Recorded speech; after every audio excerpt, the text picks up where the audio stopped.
Welcome to our tutorial on how to unfollow a group on Messenger using your PC.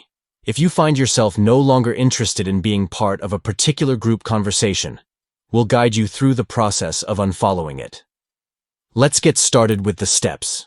First, on your computer, open your web browser and go to Gmail where Messenger is accessible.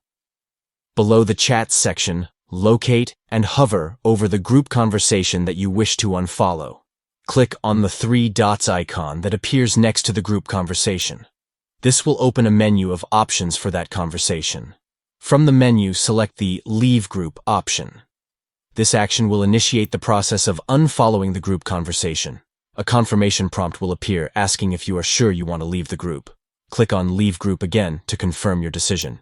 By following these steps, you can easily unfollow a group on Messenger from your PC, allowing you to declutter your chat list and focus on conversations that matter to you.